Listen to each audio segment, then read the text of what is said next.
It was a massacre of the minorities, and helpfully, you may think, the mass murderers filmed themselves whilst doing it. During Ramadan, with grins all over their faces, they hunted down and gunned down men and women, young and old, the only common characteristic, all unarmed. Such tough guys, these head-chopping, heart-eating, fanatic Islamist extremists are.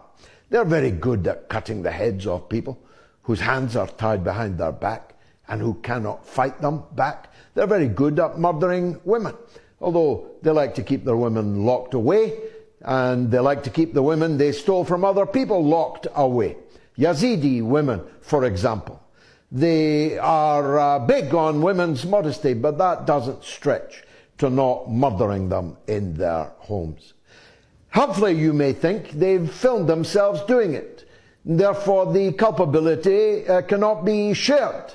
The culpability cannot be obscured.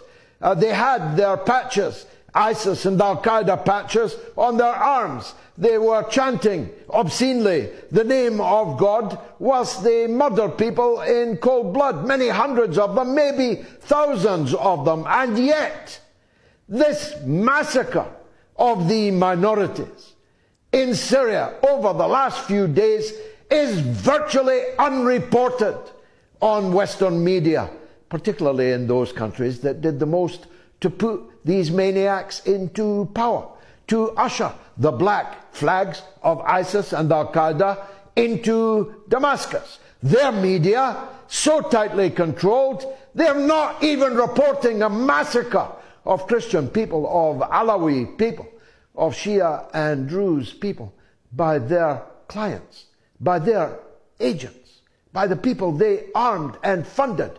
David Lammy gave £50 million to these people just last week. The British Foreign Secretary gave £50 million of your money. Do you know what for? To help them build an inclusive government. Inclusive government.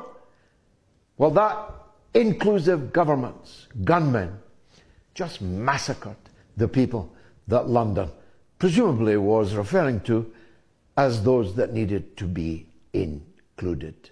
The United States is the only country in the Western world that has roundly condemned the massacre and has attributed to the people who took the videos.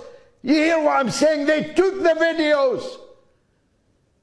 The United States presidency attributed it to the Islamist fanatics of HTS, the rebrand of Al-Qaeda in Syria, and their ISIS allies.